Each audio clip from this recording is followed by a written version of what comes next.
বৈষম্যবিরোধী ছাত্র আন্দোলনের সময়কার একটি হত্যাকাণ্ডের ঘটনায় আসামি করা হয়েছে সাবেক সংসদ সদস্য ও জাতীয় দলের ক্রিকেটার সাকিব আল হাসানকে। গতকাল রাতে শেখ হাসিনা, ওবায়দুল কাদের ও সাকিব আল হাসান সহ ১৩৫ জনের নামে মামলা করা হয় রাজধানীর আদাবর থানায়।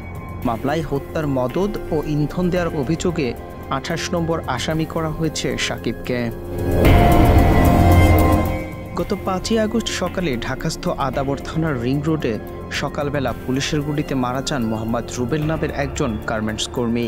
এই হত্যায় বাদী হয়ে মামলা করেছেন নিহতের বাবা রফিকুল ইসলাম। মামলার এজাহারে লেখা হয়েছে, ওই দিন মিছিলে পুলিশ গুলি চালালে একটি বুকের বাঁ পাশে ও আরেকটি পেটের বাঁ পাশে লাগে রুবেলের। পরে হাসপাতালে নেওয়া হলে চিকিৎসাধীন অবস্থায় মারা যান তিনি। ছাত্র আন্দোলনের মুখে শেখ হাসিনার পতনের পরে ছাত্র জনতার আন্দোলনে নির্বিচারে গুলি ও গণহত্যার অভিযোগে দেশের বিভিন্ন স্থানে মামলা করা হচ্ছে শেখ হাসিনা সহ দলের বিভিন্ন নেতাকর্মী ও সংসদ সদস্যদের নামে। সেই ধারাবাহিকতায় এবার মামলা হলো সাকিব আল হাসানের নামে। নাজমুল সাগর, স্পোর্টস মিরর।